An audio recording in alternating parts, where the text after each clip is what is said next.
Welcome back, my wonderful human beings, to a new episode of About Shadows and Sunshine. I'm your host, Vanessa, and I'm very grateful that you're spending your time listening to my podcast.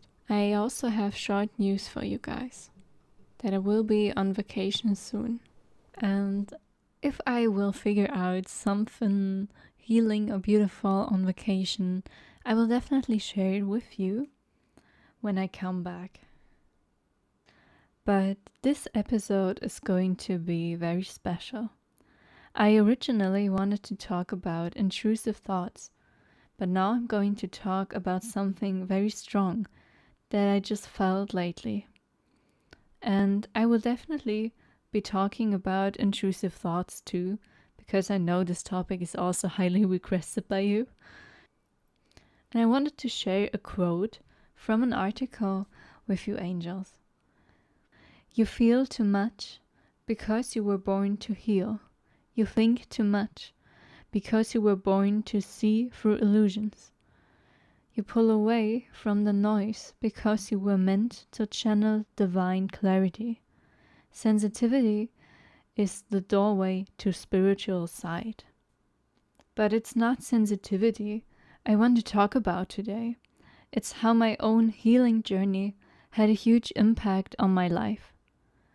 And I never thought I would get to the point where I am right now. Like, guys, you're listening to my podcast. And one day you will be reading the book I am writing right now. I am so grateful for everyone. This community really means everything to me. In addition to that, I wanted to tell you about my healing journey. Everything started in 2020, as I firstly started going to therapy. At the same time, I got into a relationship and had serious family problems. I didn't know who I was. I knew nothing about skills or coping mechanisms. I had nothing to believe in, no religion. I felt comfortable with anything besides my friends in school or some rare family members that cared for me. I saw the only way out of my misery in really bad thoughts, self-harm, and talking my self-worth down, because it was all I knew. I thought I was the reason everyone felt bad around me. I knew nothing about energies, and that there are 3 types of people and how they naturally react to the energies around them. 'Cause I am the type who feels the people's energies around her as her own. I feel sad if my best friend sitting next to me is sad too. Sometimes you don't even know whose energy you're absorbing right now, or if it's your own energy. The second type is the one who always knows how the people around them are feeling. If they are lying about their well-being, they don't feel the energies as their own, but have a huge potential to be good listeners. The third type embodies the physical pain of others. An example would be feeling random pain in your knee when the person next to you has a chronic knee issue. Just realizing which type I was helped me protect or clear my energy better. Even if I knew about this, I always had this feeling of not belonging or fitting in from time to time in my life. I used to isolate myself or believe that no one accepted me. Today I only feel this deeper knowing that I don't have to fit into anything, because I was made for something bigger. I was made to stand out. I was afraid of their opinions because I believed I wasn't love-worthy, and I still struggle with this fear, because not fitting in sometimes meant not being saved or loved in my childhood. All I can do is prove these old patterns wrong, encourage myself of being me. When no one allowed you this, you can only allow it yourself later. Healing means to learn where you have to set boundaries.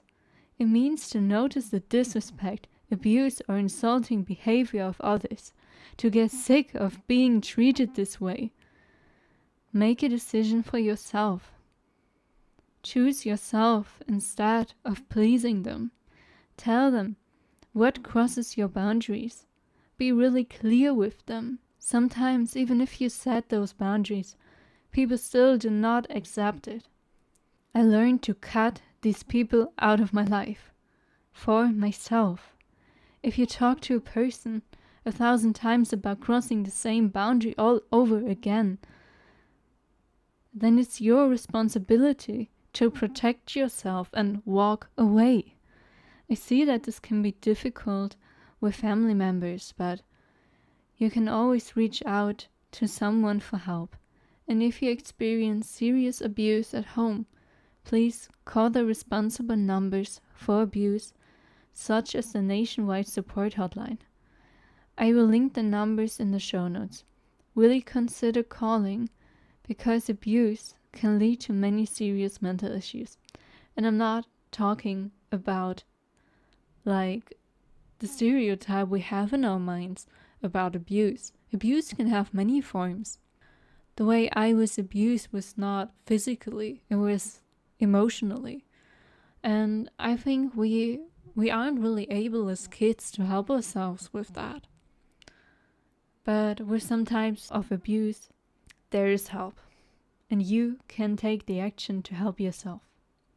Setting boundaries can be really irritating for toxic people, and sometimes it can feel very lonely. And outgrowing those people and places is a natural thing on our healing journey. Healing means taking care of yourself and taking the actions to do so. Letting go of people you once called loyal friends or family can be very hurtful, and it is a long way towards forgiveness. But it's worth it. It means to choose your future and happiness over your past. When you heal, you learn to make peace with your past, to look different at the here and now. That life is too short to not live your dreams. You become the 1% that takes action for themselves, instead of all the others that keep yapping about their own misery. They will never take action. They aren't choosing their own well-being. They can't even see their own potential. This is what makes you dangerously powerful.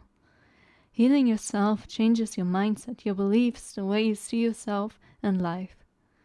You realize all the manipulation and powers they had over you. It made me see that I wish to never give power to the people who made me feel meaningless again. The only way is up, and I choose to see myself win in the end. I will be happy, and I know that. I know you guys want the same.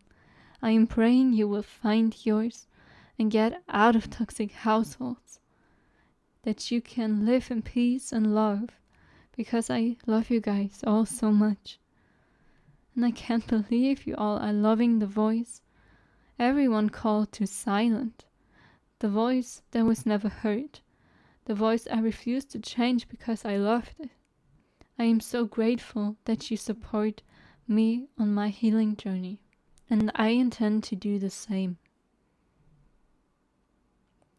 To stay close with myself, I often do monthly goals or what I wish myself to do in that month.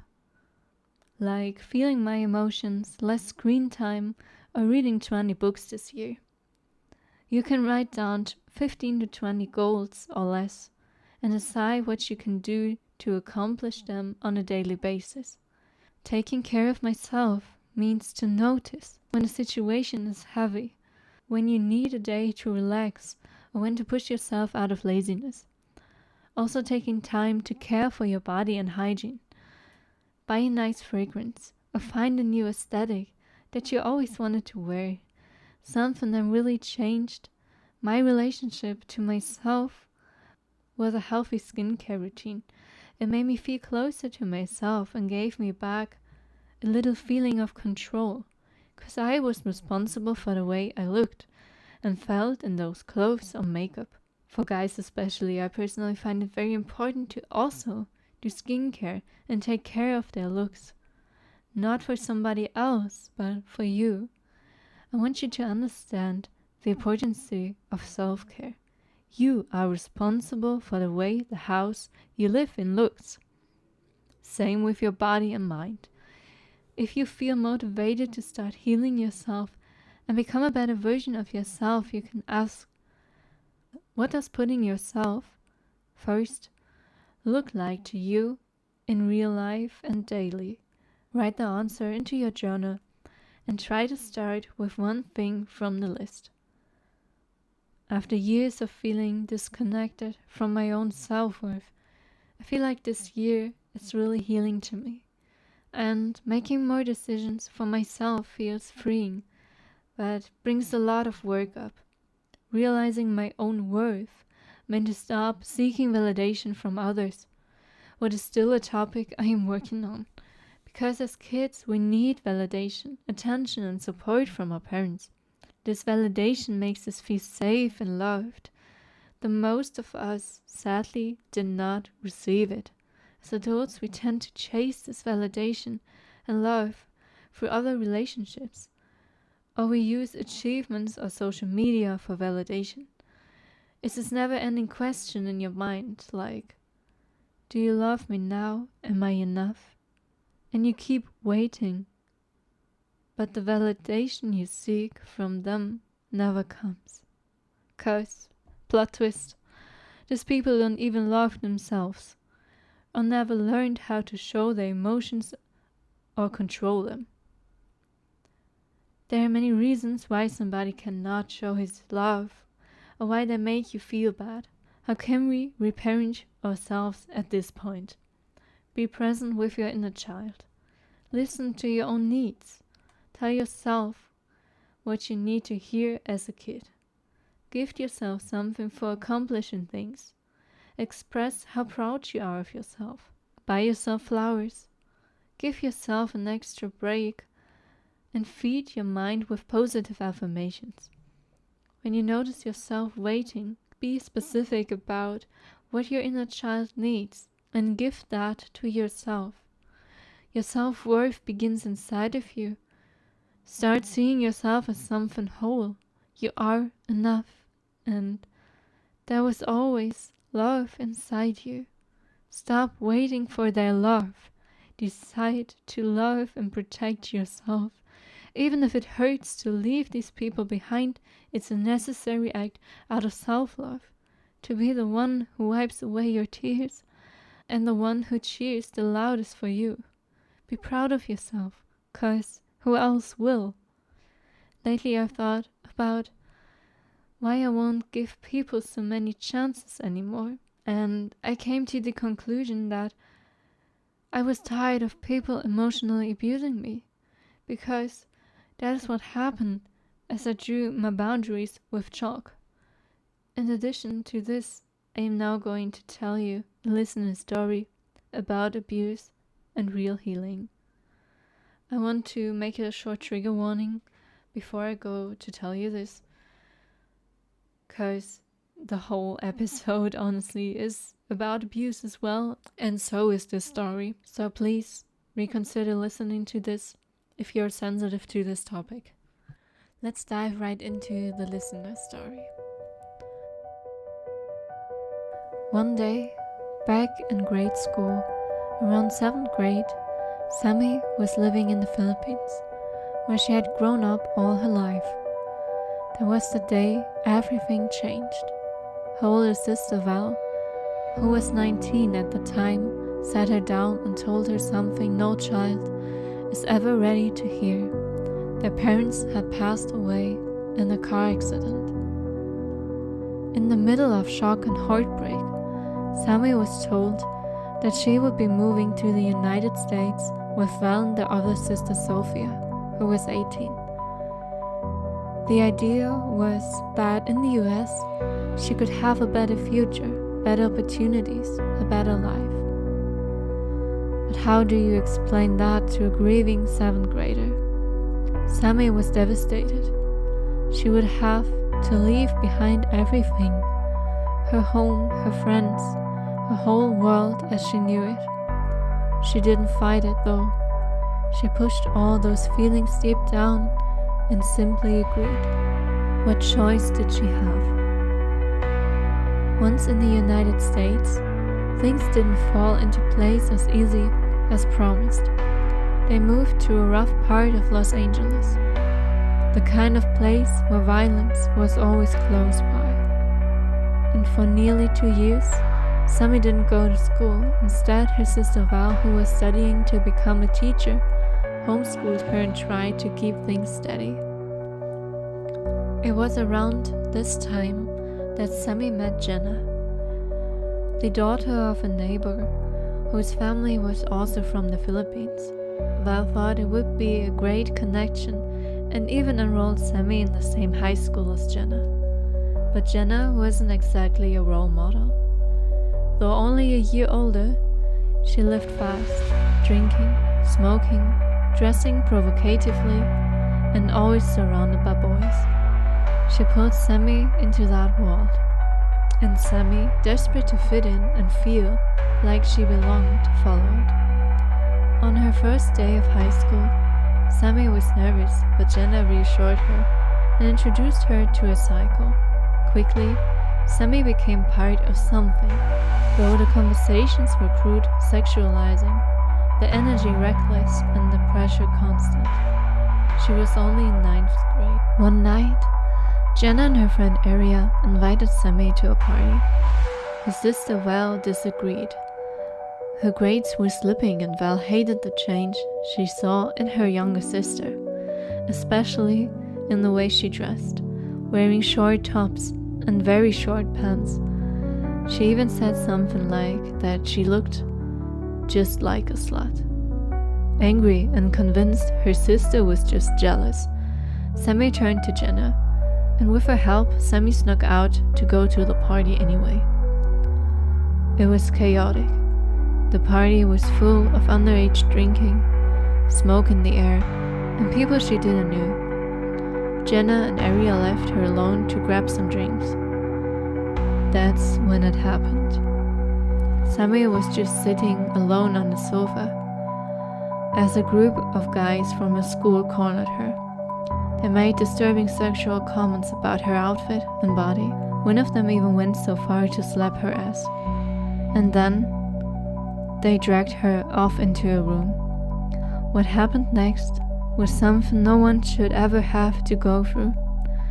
Sammy left that house in tears, running as fast as she could back home. And when she got there, her sister Val was waiting. But instead of anger, there was a deep conversation. For the first time in a long time, Sammy opened up. She wanted to change. She wanted to be better for herself and for her sisters.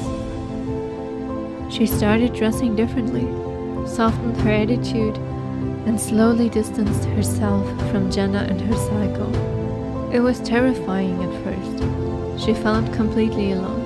Suddenly, she was just the weird Asian girl with the accent at school. And in that loneliness, Sammy started having thoughts of suicide. She believed that maybe her sisters would be better off without her. She felt lost and scared. But she didn't stay in that place. She spoke to her sisters about what she was feeling and they grew closer. That bond became her anchor. And even though Jenna and the others tried to lure her back, Sammy chose herself. She set boundaries. She learned to say no. And in choosing herself, she found her strength. She eventually met new friends who loved her just as she was. Thoughtful, kind, resilient. Now Sammy is heading into her 11th grade year. Congratulations, by the way. With confidence. She knows healing isn't linear. There were ups and downs, setbacks and hard days. But she feels more like herself than ever before.